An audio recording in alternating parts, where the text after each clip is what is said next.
ওমর রাদিয়াল্লাহু আনহুর মতো মানুষ দাঁড়িয়ে খুতবা দিচ্ছেন, একজন মিম্বরের সামনে থেকে বলে বসলেন যে আপনার গায়ে দুইটা জামা কেন, আমাদের গায়ে একটা জামা। আপনি আগে অ্যান্সার দেন, জবাব দেন যে আপনার গায়ে দুইটা জামা কিভাবে আসলো, তারপরে খুতবা শুরু করেন, তারপরে খুতবা শুরু। এইরকম কি আমাদের রাষ্ট্রের মধ্যে সম্ভব?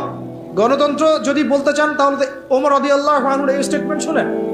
তিনি বলেছিলেন যে ইরাকের ফোরাত নদীর তীরেও যদি কোনো ছাগলের বাচ্চা যদি না খেয়ে মারা যায়, আমি ওমর ভয় করি যে আল্লাহ পাক কিয়ামতের দিন আমাকে জবাবদিহি করবেন। তাহলে কোনটাকে আপনি গণতন্ত্র বলছেন, কোনটাকে ইনসাফ বলছেন? পৃথিবীর কোন অমুসলিম পর্যন্ত অস্বীকার করতে পারবে না উমর রাদিয়াল্লাহু আনহুর 10 বছরের খেলাফত ছিল বিশ্বের শ্রেষ্ঠ শাসন ব্যবস্থার একটা। কেউ অস্বীকার করতে পারবে? তারপরেও সেটা আমরা মানছি, খাতা কলমে লিখছি, পরীক্ষা পাশের জন্য লিখছি, বাস্তবে কোনো ইমপ্লিমেন্ট নাই। ইমপ্লিমেন্টের প্রশ্ন আসলেই ভয় দেখানো হয়, আরে আমেরিকা তেরে আসবে, আরে ইসরায়েল কি বলবে, ভারত আমাদের উপর খেপে যাবে। আমাদের সাথে আল্লাহ আছেন, আমাদের সাথে রাসূলের সুন্নাহ আছে, আর আমরা তো জীবন দেওয়ার জন্যই জন্ম নিয়েছি। আমরা তো একটা শাহাদাতের জন্য সারা দিন রাত দোয়া করতে থাকি আল্লাহর কাছে। তাহলে কাকে ভয় পাচ্ছি আমরা? আর যাদের সাথে আল্লাহ থাকে তাদেরকে কোনো শক্তি কি পরাজিত করতে পারে? ওই রোমানদেরকে মুসলিমরা রাসূল সাল্লাল্লাহু আলাইহি ওয়াসাল্লামের যুগের পরে পরাজিত করে নাই? মুতার যুদ্ধে, ইয়ারমুকের যুদ্ধে ওই পারস্যের সম্প্রদায়কে খালিদ বিন ওয়ালিদ রাদিয়াল্লাহু আনহু, সাদ ইবনে আবি ওয়াক্কাস তারা পরাজিত করেন নাই? তাহলে কাদেরকে ভয় করি আমরা? এই মুশরিকদের কথা বলছেন?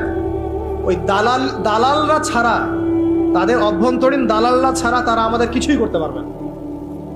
অভ্যন্তরীণ দালালরা ছাড়া তারা আমাদের কিছুই করতে পারবে না। আমাদের দুশ্চিন্তার জায়গা কাফেরদের না, আমাদের দুশ্চিন্তার জায়গা হচ্ছে মুনাফিকরা। আমাদের দুশ্চিন্তার জায়গা কুফাররা নয়, বরং আমাদের দুশ্চিন্তার জায়গা কোনটা? মুনাফিকরা। এই মুনাফিক মুক্ত, দালাল মুক্ত সমাজটা গড়েন, দেখবেন যে ইসলামী শরিয়া অর্ধেক কায়েম হয়ে গেছে। কিন্তু এটা তো আমরা ব্যর্থ হলাম। এখন পর্যন্ত দেখছি যে সব জায়গায় তারা ঘুরে বেড়াচ্ছে, তাই না? সবার আগে উচিত ছিল এই কেসাসগুলো বাস্তবায়ন করা। তো কেসাস শব্দই তো মানুষ শুনে নাই, বুঝে না, জানে না। নামাজ জিজ্ঞাসা করলে নামাজ বুঝে, রোজা বললে রোজা বুঝে, সওম বললে সওম বুঝে, যাকাত হয়তো বুঝে কিছুটা, সালাত বুঝে, তারাবি বুঝে, কেসাস বুঝে না। কেসাস মানে মুগ্ধকে যে হত্যা করেছে তাকেও হত্যা করতে হবে, নাম কেসাস। এই ভাষায় কথা বলা দরকার ছিল আমাদের। খুনের বিচার, এইসব শব্দ বাদ দেন। শব্দগত বিপ্লবের দরকার, শব্দগত বিপ্লবের দরকার আছে, ভাষাগত আদর্শের বিপ্লবের দরকার আছে। ওরা একটা শব্দ বলবে, আমাদেরকে কাউন্টার শব্দ বলতে হবে।